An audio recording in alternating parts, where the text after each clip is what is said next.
ny mofinaina isan'andro atolotry ny mpitandrina rakotina valina maoly.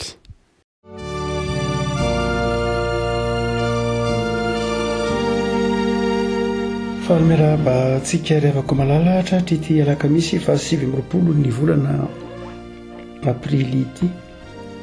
Ny mofinaina voalahatra ao antsika ny alakamisy dia ny pistily voalohany nosoratany jauna voalohany toko faharoa andiny voalohany sy faharoa ihany, jauna voalohany toko faharoa andiny voalohany sy faharoa ihany. Fakitsika aminaran'i Jesosy anaka izany zavatra izany no soratako aminareo mba tsy anotanareo. Raha misy manota dia manana solo vava ao amin'iray isika dia Jesosy Kristy ilay marina, fa izy no avitra noho ny fahotantsika ary tsy noho ny antsika ihany fa noho ny an'izao tontolo izao koa. Raha misy manota dia manana solo vava ao amin'iray isika dia Jesosy Kristy ilay marina. Revako malala matetika manatrika fitsarana isika ary izay sarotra io no asehoan'ny pistily nosoratany jauna eto. Jauna dia manazava manao hoe zao zavatra izao no azavakeo aminareo mba tsy anotanareo. Raha misy miteny aloha izy manao hoe tsy manana ota dia mandainga izy. Zay ny voalohany ozy jauna. Ny pino nanizaniza raha misy miteny manao hoe tsy manota dia mpandainga izy ary mamita teny izy marina tsy ao anatiny. Fa ny olona rehetra zany na ny pino dia mahatonga azy ho marina eo anatren'Andriamanitra dia manomboka amin'ny fiaikekeloka, manomboka amin'ny fiaikekeloka, manomboka amin'ny fifonana, amin'ny fivalozana, amin'ny fibebahana, zany rehetrany dia na tsy mitovy dika raha dia teny mifanakakevitra avokoa. Fiaikekeloka, fivalozana, fifonana, fibebahana, dia izany rehetrany dia fibaboana tsy maninona, dia izany rehetrany dia tokony ho toe-panahy impino. Ny fieverana fa tsy manota ny olona dia fieverana nampidirin'ilay ratsy zay. Fa ny fiaikekeloka kosa dia dingana voalohany ho amin'ny fiatsaran'ny fiainana ao amin'Andriamanitra. Eto dia mazava ny tenin'ny jauna ny hoe rehefa miaiky ny fahotantsika isika dia matoky sy marina Andriamanitra ka mamela ny fahadisoantsika. Zany hoe ny fiaikekeloka dia mahatonga antsika andray ny famelan-keloka eo anatren'Andriamanitra. Rehefa miaiky ny fahotantsika isika dia mamela ny fahotantsika Andriamanitra ary dia mahatonga antsika ho marina eo anatren'Andriamanitra. Amin'izay fotoan'izay amin'ny fanazavany jauna zany dia izao ny hoe olona voavela heloka dia tsy milaza zavatra lay famelan-keloka ny raisy na lay fiaikekeloka natao dia tsy midika hoe zavatra ndray mandeha, tsy milaza zavatra ponctuel zany, tsy milaza hoe zavatra ndray mandeha ty ihany, fa ny fandraisana ny famelan-keloka sy ny fanoloana ny famelan-keloka dia tena fiovana sata mihitsy statut. Zany hoe ny olona zany rehefa miaikeloka ary mandray ny famelan-keloka dia miova sata izy. Sata zany hoe misy zany ny sata na ny statut an'ny olona voavela heloka. Statut an'ny olona voavela heloka. Ataovy ohatra hoe misy ny satan'ny vahoaka malagasy, misy ny satany antsoina hoe olom-pirenena, misy ny satany antsoina hoe ataovy hoe satan'ny tsy fantatro ny mpitsabona, ny mpitsarana mpanao gazety ohatra. Dia lay hoe fiaikekeloka zany sy ny fandraisana ny famelan-keloka dia tsy zavatra hoe ny aikeloka androany fa tsy niantra ny malahelo na ny aikeloka androany fa nanozina olona dia de hoe nahazo famelan-keloka amin'iny zavatra iny zay eo fa ny tena zava-dehibe de ny hoe tena nandray ny satany olona voavela heloka ianao amin'izay fotoan'izay zany tsy tokony adononympiny de ny famelan-keloka natolotro ny tompo teo amin'ny azo fijaliana ka ny raisitsika tamin'ny fieketsika heloka dia sata io zay mahatonga ny Jaona miteny hoe ny olona ny mpanompon'Andriamanitra na ny zanak'Andriamanitra dia ao amin'ny satany olona voavela heloka tsy hoe lasa anjely izy tsy hoe tsy manota intsony izy fa ao anatin'ny satany olona voavela heloka izy zay le hoe satan'ny zanak'Andriamanitra ndraray mantsy ny ohatsain'ny olona de ilay ota miverimberina ataony de le fiaikekeloka miverimberina ataony de le famelan-keloka tsolon'Andriamanitra miverimberina ataony koa ve tsy de zay loatra ny tiany Jaona teneniny eto fa le hoe fiaikekeloka amin'ny ankapobeny tamin'ny fiainana mihitsy tahaka ny Paoly niona tao an-dalan'ny Damaskosy tamin'ny niona tamin'ny tompo tahaka ny Petera niona tamin'ny Jesoa teo amin'ny ranomason'ny Genisareta dia izay le fiaikekeloka izay tsy hoe lasa anjely Paoly rehefa tao ambadiky niaonany tamin'ny tompo tao Damaskosy tsy hoe tsy nanota intsony izy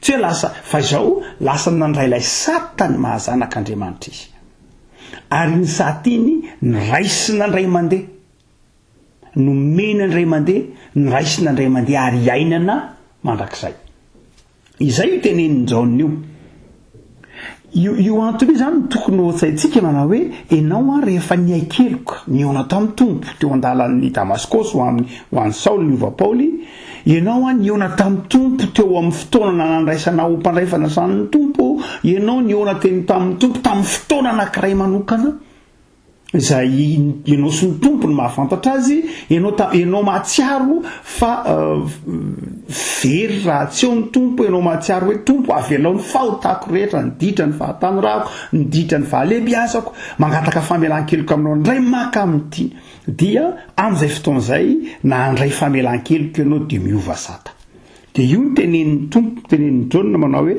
raha miaiky ny fahotantsika isika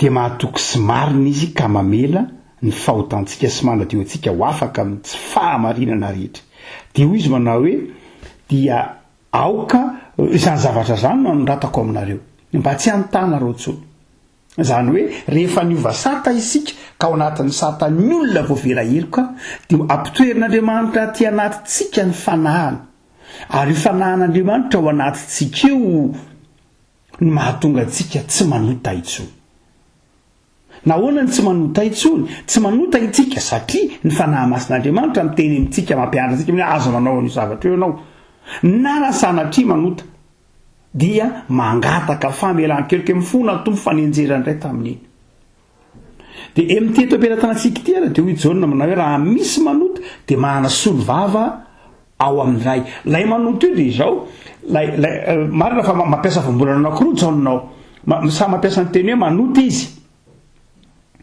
dia eny amin'ny andin'ny fahavalo zao izy mitemany hoe raha hoy isika tsy manana ota isika de mamita teny misy anankiroa vombolana ampiasain'ny Jaona ny anankiray lay manana ota iny lay mbola satan'ilay olona izay tsy mbola niona tamin'ny tompo tsy nandray ny famelan-keloka tsy niaikeloka fa misy kosa ilay voambolana faharoa ampiasain'ny Jaona eto hoe ilay manota izany hoe ilay voambolana mety mitranga lay fahatsotsana mety mitranga ataon'ny olona na dia ao anatin'ny fiainana kristianina azy izy mbola mety tezitra izy mbola mety soreny izy mbola mety tsy manao adidy izy mbola mety tsy fantatro mbola mety misalasarany amin'ny famelan-keloka izy sy ny sisa rehetra de hoe ny tompo na hoe ho anao izay efa anatin'izany satany voavela heloka izany de manana solo vavy ianao eo anatrehan'Andriamanitra manana mpisolo vavy ianao anatrehan'Andriamanitra ho anao kristianina zany zao itsika zany zao efa nandray ny famelan-keloka de manana mpisolo vava isika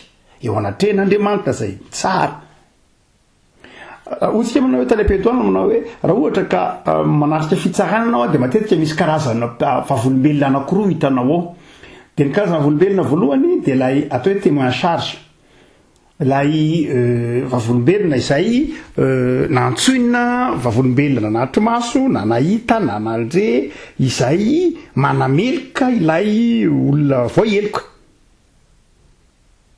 Ary misy kosa ny vavolombelona natsoiny ohatra hoe ny natsoiny mpisolo vava na vavolombelona natsoina manokana iaro ilay voaheloka. Io zay natsoina hoe témoin de charge. Lazana azy lazana azy misy karazany roa zany ny vavolombelona eny amin'ny fitsarana. Misy ilay vavolombelona miaro ilay voapanga, misy kosa ilay vavolombelona mandetika ilay voapanga. Dia hoy Jauna manao hoe amin'ny fiainantsika eto ambonin'ny tany zao tsika miresaka zao zany, amin'izao tsika mbola eto ambonin'ny tany zao miaina isan'andro zao ao anatin'ny satan'ny olona voavela heloka sika.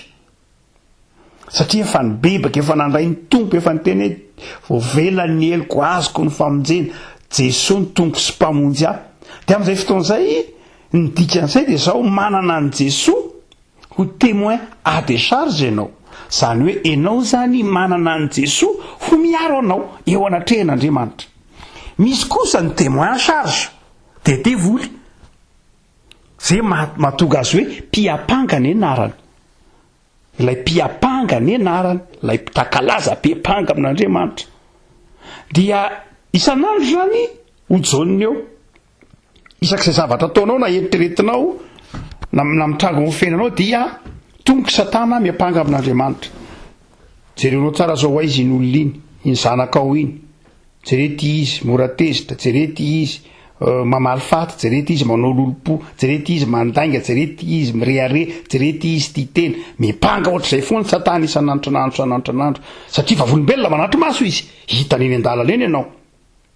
Dia apangainy amin'Andriamanitra. Ianao nge Andriamanitra ohatry nataony tamin'ny Job, ianao nge Andriamanitra nytia an'iny eo foana, ianao nge ny te hitahy azy foana, jereo mbola velominao indray izao androany, jereo mbola nikarakarainao, mbola sitranao tamin'ny aretana, jereo nefa tia ataony mandainga izy, ny tokony meny taminao ala tsy vita ny voadina taminao tsy ny tanterahany, jereo tia ataony, ianao foana nge tia azy eo. Zay ilay endrika ilay atantsika hoe témoin à charge. Zany hoe Satana zany dia tsy manao afa-tsy miapanga, mampakatra any amin'Andriamanitra. Miapanga an'Andriamanitra hoe foana nge tia an'iny eo, ianao ny te hikarakara azy, ianao ny te hamelona azy, ianao mandany andro aminy, jereo tsy tianao akory iny, mpandainga iny, ratsy totra iny, zay rehetra teneniny Satana eo. Fa izao kosa eo akaikin'Andriamanitra, Romanina 9:9, ary teneniny Jauna io, hoy Paoly manao hoe tananakavanan'Andriamanitra. Zay ny dika le fanekempinoana kristianina, fanekempinoana apostolika, manao hoe niakatra nakany an-danitra ary mitoetra eo ankavanan'Andriamanitra. Jesosy Kristy tompo mitoetra eo ankavanan'Andriamanitra. Tsy vitany hoe eo ankavanan'ny hery ihany izy, fa mifona ho antsika isan'andro, hoy Paoly amin'ny Romanina 9:9. Ary eto dia hoy Jauna manao hoe solo vava, témoin à décharge izy. Tsy hoe avocat ihany, matetika ataontsika hoe avocat dia ilay paraklety dia ilay ny fanahy masina. Fa Jesosy amin'izao fotoana ataontsika izao dia solo vava izy, miaro antsika iny eo, fa tena manaisotra mihitsy ny fahazotsika. Tsy hoe manamarina atsika amin'ny adalantsika izy sanatriany vava, fa izao miteny amin'Andriamanitra izy manao hoe efa netiko tao amin'ny hazo fijaliana ngeza ny adalany zany. Efa nombona tamin'ny hazo fijaliana no ny laingany, efa nombona tamin'ny hazo fijaliana no ny fitiavan-tenany. Za Andriamanitra jerena, efa nombona tamin'ny hazo fijaliana no ny toetra no ny fiteniny. Zany hoe Jesosy zany mitaona antsika, mitaona an'Andriamanitra, tsy hijerentsika fa hijery azy. Zay mahatonga amin'ny Paoly manao hoe hitafio Jesosy Kristy tompo. Jesosy Kristy tompo zany ilay témoin à décharge, na ilay vavolombelona izay manamarina atsika, vavolombelona anaty maso Jesosy eo. Fa saingy izao rehefa mitafy an'i Jesosy Kristy tompo itsika, fa tsy ilay olombelona mpanota intsony, fa ilay olombelona mitafy an'i Kristy, dia i Kristy no hitan'Andriamanitra eo amin'ny fiainantsika. Tsy ilay itsika mpanota, tsy ilay itsika ratsy, fa ilay itsika mitafy an'i Kristy no hitan'Andriamanitra. Dia maso tsy ny maso ny fahatezerana no hijeren'Andriamanitra atsika, fa ny maso ny famindrampo. Ny maso ny famindrampo. Ny tiany Satana hijeren'Andriamanitra atsika dia ny maso ny fahatezerana. Tahaka ny jeren'Andriamanitra ny Satana fonizina varina. tany amin'ny lanitra ka nanana valana kany amin'ny elo mirehetra afo izay maso zay koa ny tiany satana hijeren'andriamanitra ny olona hoe jereo amin'izay maso ny fahatezeranao zay reo olona reo fa mpanota saingy zao manana an Jesosy tsika solovava ary de zao Jesosy nanaiky ho faty teo amin'ny azo fijaliana teo amin'ny toerana misy antsika de nanaiky ho akanjo ekanjotsika de nanaiky hitoetra ao anatin'ny fotsika de manaiky mifona ao atsika eo kavanan'Andriamanitra manamarina atsika ary ny fiteny isan'andro amin'ny hoe mamela ny elon'ny Andriamanitra za jerena za efa nisolo azy teo amin'ny azo fijaliana avelao ny elony ty anao io marina fa mety manana fahatsotsana fahalemena izy mety mahafotsy mamela heloka zay mety toetrany eo fa zao Andriamanitra ty anao io za ko ty azy meo fotoana izy ibebahana meo fotoana izy ananana fiainana kristiana Jesosy Kristy tompo zany no misolo vava ho atsika ny avako malala raha toa ka jerena de marina ny tenin'ilay filozofa anankiray antsoina hoe Søren Kierkegaard. Søren Kierkegaard dia nanazava filozofa existentialiste matetika firesantsika tao anatin'ny fampianarana. Izy zany dia nanazava fa ny mifanohitra amin'ny antsoina hoe manota dia tsy ny hoe manao ny tsara na miezaka manao ny tsara tsy zay. Matetika mantsy ny famaritana omen'ny olona ny antsoina hoe fahotana dia ilay lafin'ny marindrano horizontal zany no everitsika mandrakariva fa natsena hoe manota dia ilay lafin'ny marindrano ilay lafin'ny horizontal zany hoe lay efa vokatra lay efa conséquence zany no hitantsika ohatra hoe le olona nangalatra na le olona namono olona na le olona nitsangatsanga na le olona nanao kolikoly matetika izay lafiny zay no isehony lay fahotana satria zay no hita maso fa ny voalohany zay mahafahotana ny fahotana dia tsy ilay lafiny marindrano loatra iny eo fa conséquence iny fa ny voalohany ny fahotana dia ilay fanoherana n'Andriamanitra zany hoe matoa ny olona niseho tamin'izay lafiny marindrano zay ny toetra nandainga izy na nangalatra izy na nanao toetra tsy mendrika izy dia zao efa fanoherana ilay fifandraisana tamin'Andriamanitra. Ny fahotana tsy lay temboka kely ataon'ny olona amin'ny androany iny fa lay fanaovana zavatra mifanohitra mihitsy tamin'ilay fifandraisana tamin'Andriamanitra. Dia zay no mahatonga ny Søren Kierkegaard manao hoe zao no izy ny antsoina hoe manota ny fanoherana ny antsoina hoe ny fanohitra amin'ny manota dia tsy hoe manao zavatra tsara ny dika zany tsy hoe rehefa manao zavatra tsara dia tsy manota zay tsy zay loatra ikena zay lafiny moral fa izao ny antsoina hoe manota dia fanao dia miala amin'ny tsy finoana rehefa miala amin'ny tsy finoana ianao dia manota zay. Ny mifanohitra amin'ny hoe manota zany ohatra inona atao hoe olona tsy manota dia ny olona mino sy manana fifandraisana amin'Andriamanitra. Ary dia zay mahatonga ny tsika mamaritra manao hoe ny antsoina hoe kristianina ny antsoina hoe mino dia olona fiovana sata zany hoe ny antsoina hoe olona voavela heloka dia olona zay nandray zay finoana ny Kristy ho tompo sy mpamonjy azy zay mahasata azy.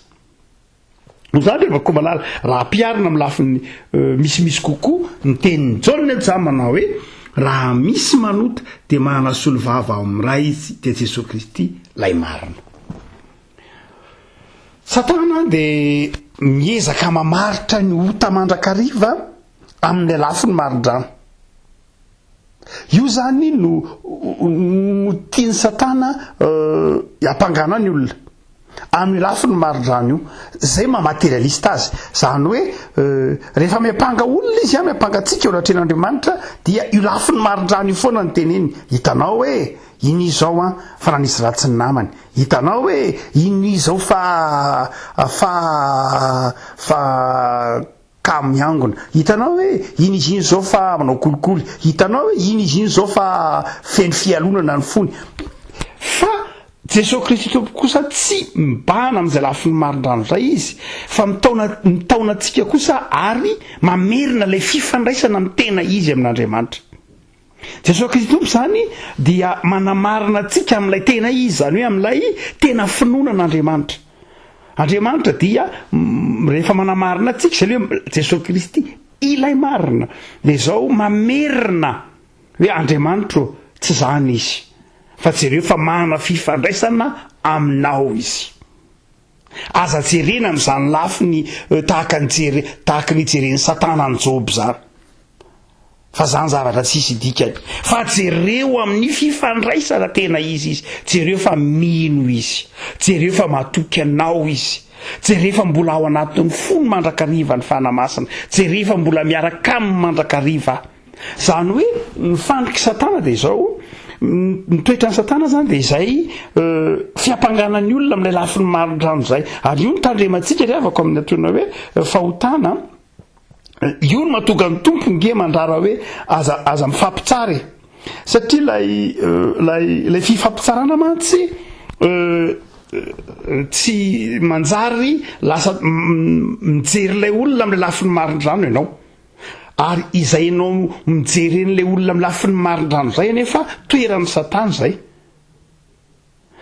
Ary tsy misy afaka tena mijery an'ilay olona amin'ilay lafiny tena izy, zany hoe ilay lafiny fifandraisana amin'Andriamanitra, afa-tsy Andriamanitra irery any. Andriamanitra ianao fantatra hoe ity olona ity manana fifandraisana amiko ara-pinoana.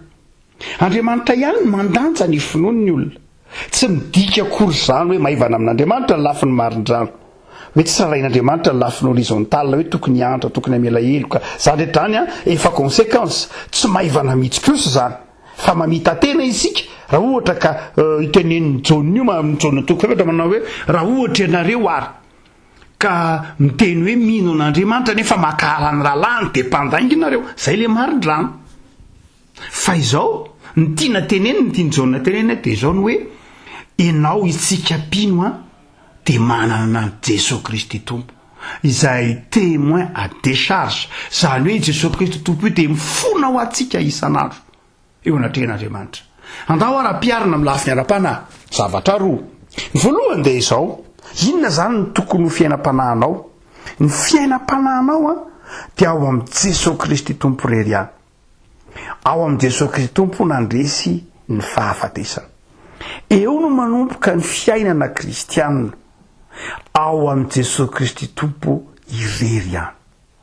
Ny mahampino tsy ara-drafotra akory, ny mahampino tsy ara-moraly, ny mahampino tsy ara-materiely, ny mahampino dia ao amin'ny Jesosy Kristy tompo irery any. Mino an' Jesosy ve ianao?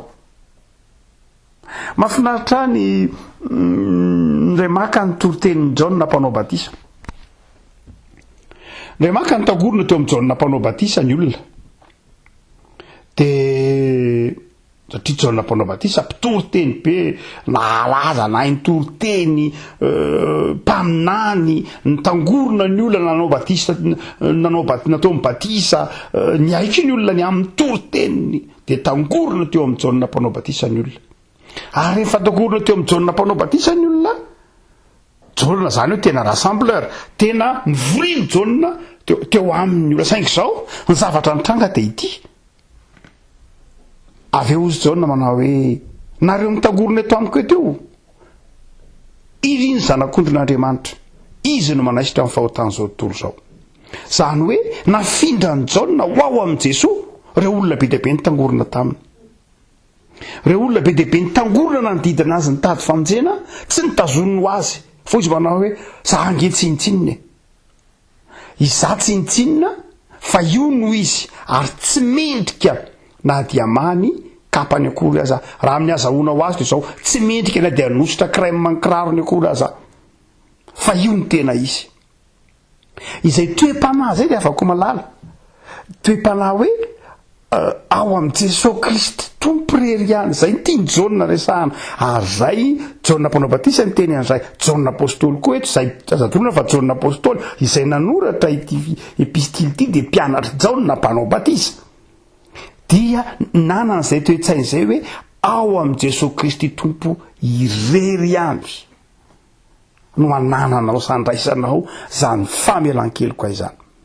Ary rehefa mandray an'izany famelan-keloka izany ao amin'ny Jesosy ianao, de zao manana sata manokana de satany zanak'Andriamanitra, satany olona voavela eloka de izao satany zanak'Andriamanitra, de tsy mijery anao amin'ny solomasony fahatezeran'Andriamanitra fa mijery aminao amin'ny solomasony mahazanaka anao. Dia ny faharoa de zao hotsika manao hoe inona ny fiainam-panahy ao amin'i Jesosy zay andraisana ilay satany mahazanak'Andriamanitra. Fa ny faharoa de zao inona ary lafiny ampiarana amin'ny pratika na iainana an'izany misimisy kokoa. Tafiditra anatin'ny fiainana satany mahazanak'Andriamanitra anao de inona ny solomaso hijerenao ny fiainana? Ny solomaso hijeren'Andriamanitra anao zanaka. Noho ny amin'i Jesosy io, noho ny amin'ny fikekeloka de tonga zanak'Andriamanitra ianao. De manana mpisolo vavy ianao anatrehan'Andriamanitra, zanak'Andriamanitra ianao zany. De apetrak'Andriamanitra ny solomasony de mijery anao ho zanaka izy, manamarina anao izy. Fa ny olona de zao Satana tsy miteny amin'Andriamanitra ihany, fa miteny aminao koa, miteny amin'ilay zanak'Andriamanitra koa izy, ary mampiditra solomaso hafa eo aminao izy. De solomaso hafa koa no mety hijerena ao an'Andriamanitra. Ianao tsy mijery an'Andriamanitra maharay azy. Ny solomaso hijeren'Andriamanitra anao zany zanaka. De inona ny solomaso hijerenao an'Andriamanitra? Zanaka, aray. Andriamanitra mijery anao zanaka, azay mihitsy Jona voalohany toko 7 andininy voalohany, endre manahoana ny fitiavana nasion'Andriamanitra antsika de nitsonintsika hoe zanaka, sady zany tokoa isika. Apetrak'Andriamanitra zany ny solomaso ny amin'i Jesosy de atao hoe zanaka. Tsy atao tsonitsika hoe fahavalitra, atao tsony hoe ilay mpanota, atao tsony hoe ilay ratsy, fa zanaka. De zao ary mametraka solomaso eo amintsika koa nefa Andriamanitra noho ny amin'i Jesosy. De ny tokony solomaso hijerentsika an'Andriamanitra de ray. De hoy Jesosy, rehefa mivavaka ianareo de atao hoe rainay zay any an-danitra. Zany hoe solomaso anaovanareo manomboka zao noho ny amin'i Jesosy de solomaso mijery an'Andriamanitra ho ray. Fa tonga Satana mepanga lasa indray izy rehefa avy nepangatsika teo anatrehan'Andriamanitra. Satana ka miteny hoe ianao aza tia io zanako io, dia lasa indraiky io Satana makeo amintsika de mepangatsika manao hoe ianao aza tia io Andriamanitra io. Aiza maharainao an'io? Rainao izy ko jere asiany corona eto ambonin'ny tany, rainao izy ko ahoana no mbola misy fahantrana, rainao izy ko nahoana mbola mitotonga iainana ohatran'izao ny tontolo iainana, ray Andriamanitra, fitiavana Andriamanitra ko nahoana mbola misy mpamonin'olona sy ratsy eto amin'izao tontolo zao. Zany hoe zay indray mahatonga ny Satana atao hoe mpampisaraka. Saran'ny Satana indray zany lay mpianaka, lay fitiavan'ilay zanaka an'ilay ray sy tonony Satana de soloany fitiavana hafa mihitsy. De tiany hijery an'Andriamanitra amina solomaso hafa indray lay zanaka. Tiany hijery an'Andriamanitra ray amina solomason'ny mpampahory lay zanaka. Zay mahafetsy azy. De inona indray nataon'i Jesosy? Inona indray nataon'i Jesosy? Nametraka, hoy manao hoe avelako aminareo ny fanahiko. De raha fanahy masina ao anatintsika indray nampatsiaro antsika mandrakariva ny fitiavan'Andriamanitra. Hoy Jesosy Jona toko 5:12, toko 4:12, izy ro ampatsiaro anareo zay lazaiko taminareo momba an'Andriamanitra. Tsy nisy nahita an'Andriamanitra afa-tsy zay ihany. De izy no ampatsiaro anareo hoe izy Andriamanitra ray izy. Afaka malala, raitsika Andriamanitra. Fa raha misy ny zavatra mitranga eto amin'izao tontolo zao dia tsy manafoana ny fitiavan'Andriamanitra.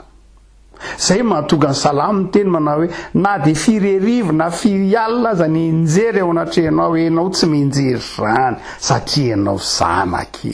Na inona lalovanao, na inona ianao voavela eloky, ianao tian'Andriamanitra mandrakariva ianao. De anao zany solomaso zany. Andriamanitra efa napiditra solomaso mijery anao ho zanaka noho ny amin'i Jesosy, de ianao mampidira ny solomaso mijery an'Andriamanitra maharay azy. Ary io ny mahamarina ny teny Martin Luther, toro-teny nataon'ny Martin Luther tamin'ny volana martsa 1395. Manao hoe zay solomaso hijerenao an'Andriamanitra ihany no hitsaran'Andriamanitra anao, na isehoan'Andriamanitra aminao. Raha ohatra ka ny solomaso hijerenao an'Andriamanitra, solomaso Andriamanitra pitsara, Andriamanitra mahery fietsika, de izay no iseho aminao, hitsaranao izy, anameloka anao izy. Fa raha ohatra ianao ka mijery mametraka ny solomaso Ijeren'Andriamanitra mino n'Andriamanitra fitiavana, Andriamanitra ray, dia izay Andriamanitra ray izay no ifandraisanao. Ry havako malalo, raha misy manota dia manana solovava ao amin'ray izy dia Jesosy Kristy ilay marina. Anao viary, ilay solomaso, anaovy ilay jereo amin'izay sata maharay izay Andriamanitra. Fa efa niteny izy manao hoe zanako ianao, zany niteraka anao androany. Ary efa niteny Paoly amin'ny Romanina 4 any niteny hoe izay itoeran'ny fanahan'Andriamanitra ny zanak'Andriamanitra. Aza ny fanahy zany mahatonga antsika afaka miantso hoe Aba ray io. Dia aokary ifanojo ny masonao sy Andriamanitra. Andriamanitra mijery anao amin'ny mahazanaka, ianao kosa mijery anao, mijery an'Andriamanitra amin'ny maharay azy. Satria rainao izy dia tianao. Satria zanaka ianao dia karakaraina sy arovana tahiny. Dia mahereza ary, fa raha misy manoto dia manana solovava, dia Jesosy Kristy ilay marina. Ivavaka sika. Tompo, misaotra anao zahay no fany amin'ny ranao, no ny famelan-keloka natolotra Andriamaka teo amin'ny azo fijaliana no nanasitrana anay. Zahay izay mpikomy taminao Andriamanitra. Izahay izay nanalavitra anao Andriamanitra, niataka taminao ary dia very. Saingy no tadiavinao tamin'irany Jesosy zanakao dia no amarininao ary no batainao ho tonga zanaka, natsanganao ho tonga zanaka, dia mijery anay amin'izany mahazanaka izany ianao. Amboary ny finoana Tompo, hijery anao amin'ny maharay anao noho ny amin'ny Jesosy Kristy Tompo. Ray tia anay ianao, ray miantra anay ianao, ray mamela heloka anay ianao, ray mamelona anay ianao, ray mahafantatra anay amin'ny toerana rehetra izay andehananay ianao. Hampandreseo ary izay ray io. Avelao heliko izay toetra mandrakariva mahazanaka anay. Dia izy trano izay ray amin'izay rehetra mahazo anay, na aretina ara-tsaina io ka mahatonga anay mitebiteby lava, na aretina ampanahy io ka mahatonga anay misalasala, indrindra na aretin'ny nofo azy io ka mahatonga anay reraka sy kivy. Sitrano zahay ny amin'ny Jesosy Kristy zanakao, ary ampandreseo zahay, ta io zahay fa zanakao, ary ataovy miorona tsara amin'ny fifandraisana aminao Andriamanitra. Dia atolotra ianao ray nidera sy ny laza, fa mpitoera ty anatinay ny finoana sy ny fahatokinanao ao amin'ny Jesosy Kristy zanakao. Amen.